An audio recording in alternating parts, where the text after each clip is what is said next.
Assalamualaikum warahmatullahi wabarakatuh. Hai, saya Sujiahwati dari Pos PAUD Adenium, Kecamatan Banjaran. Saya akan mereview buku yang berjudul Rumah, karangan Iva Afiati, penerbit Diva Press. Saya membaca buku ini yang merupakan tantangan literasi bedas leksam di bulan Juli. Dalam buku ini menceritakan 7 bab tentang sebuah rumah yang dihuni oleh veteran lansia. Sengaja saya membaca buku ini karena untuk mengingatkan literasi numerasi bagi kita semua. Home atau rumah. Hati yang menua. Pagi baru saja datang dan telah bergegas pergi lagi. Ia seperti biasa menyisakan segenap kesibukan penghuni bumi. Bergegas menuju kesibukan mengejar waktu dalam ruang. Bagi sebagian manusia yang masih aktif dan produktif.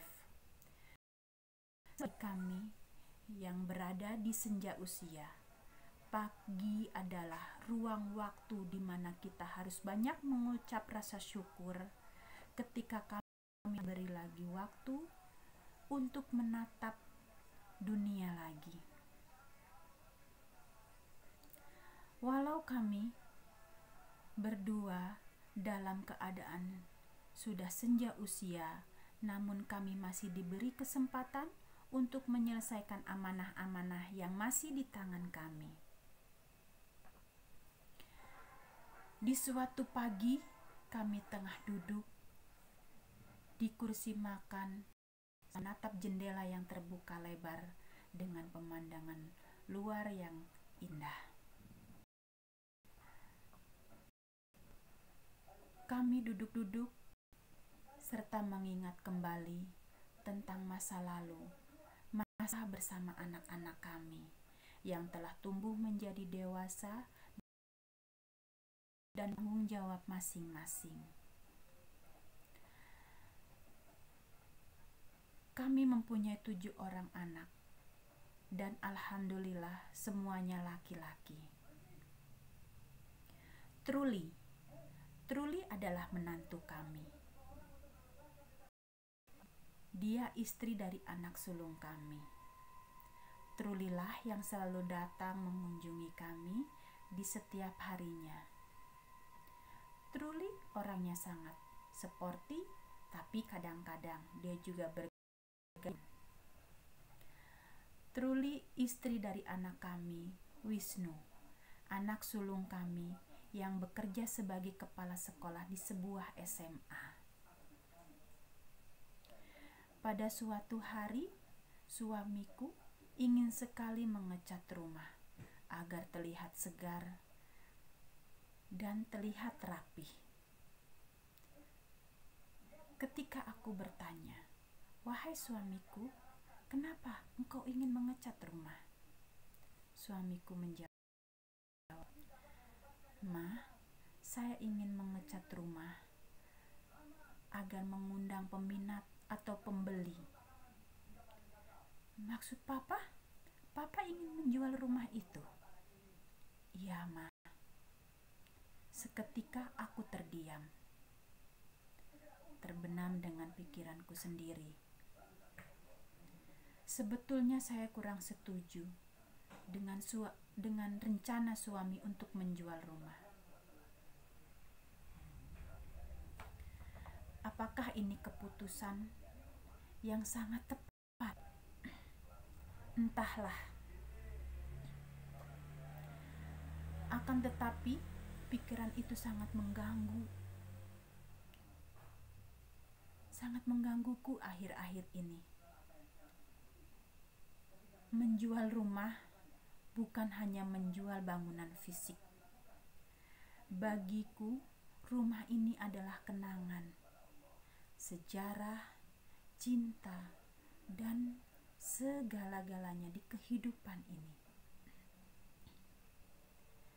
Pada setiap dinding, ruang, lekuk-likunya ada cerita tersendiri. Pahit, manis, asam, getir, semua lengkap. Saya selalu berusaha untuk menjaga, merawatnya dengan senang hati dan penuh keikhlasan. Tetapi sekarang suamiku ingin sekali menjualnya. Di mana lagi? Di mana lagi saya akan meletakkan semua kenangan itu? Aku terdiam, mengenang semua kenangan-kenangan bersama anak-anak. "Kenapa, Ma?" tanya suami. "Mama tidak suka jika rumah ini dijual." "Ma, kita kan sudah berjanji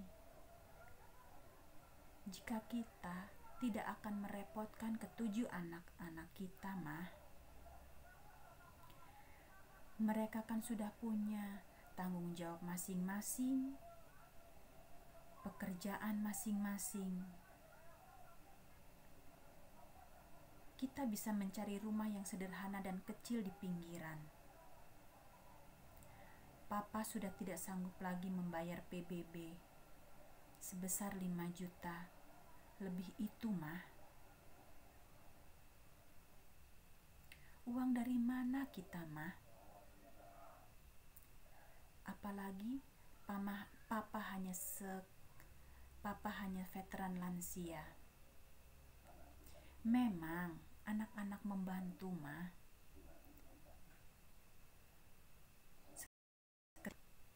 Aku berpikir, memang betul. Untuk membayar PBB, kami sudah tidak sanggup lagi. PBB yang sangat besar itu, kami akan mendapatkan uang dari mana? Memang anak-anak suka memberi kami uang, tapi kami tak tega untuk menerimanya. Kadang-kadang kami menggunakannya sebagian. Sisanya kami masukkan ke rekening atas nama masing-masing anak-anak dengan tujuan suatu saat kelak kami akan memberikan kepada mereka kembali. Atau Mama setuju jika kita tinggal di panti jompo saja, Ma?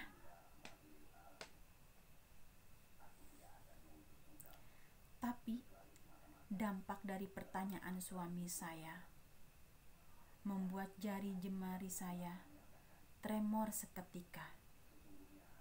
Panti jompo? Apakah harus begini akhir hidup sepasang veteran beranak 7?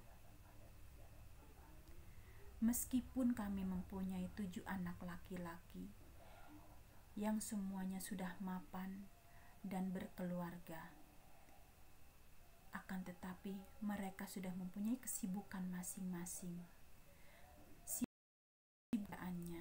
Sibuk dengan keluarganya. Pasti mereka akan merasa terbebani jika harus ditumpangi kami berdua. Mama kenapa? Kok Mama melamun terus? Kenapa, Ma?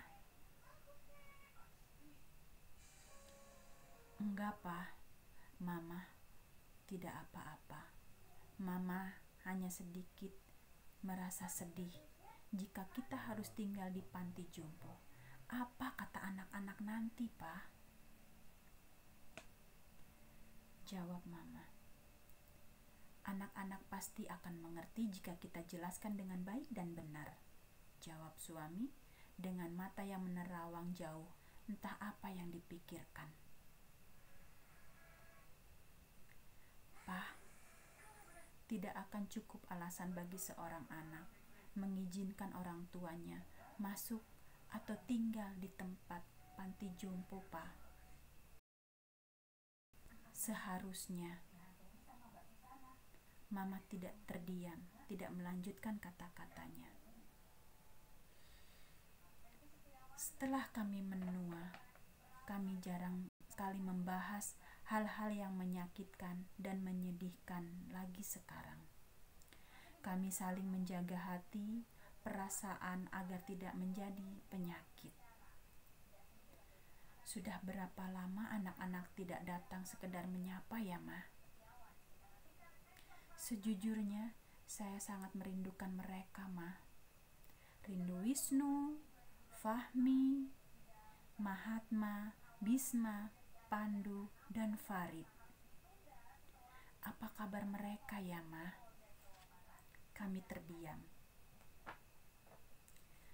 Jari jemari yang bisa mengulur suami. Apakah semua pasangan lansia seperti kami?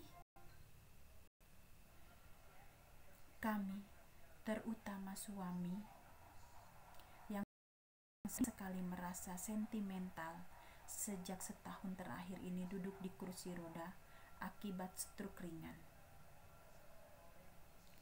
Sepasang manusia renta yang kini hanya terduduk diam, mengenang, terpenjara oleh masa lalu dan kenangan bersama anak-anak. Kadang-kadang kita tak menyadari kapan terjadinya momen dalam hidup kita, dan kadang momen-momen itu bangkit dari masa lalu. Mungkin kita sama halnya dengan manusia. Itulah sekelumit cerita tentang rumah. Orang tua yang rindu akan anak-anaknya. Cerita yang sangat menyentuh, menyadarkan kita akan pentingnya hakikat cinta, ketulusan, kasih sayang, dan nilai kebersamaan. Dan terutama arti sebenarnya dari sebuah rumah. Wassalamualaikum warahmatullahi wabarakatuh.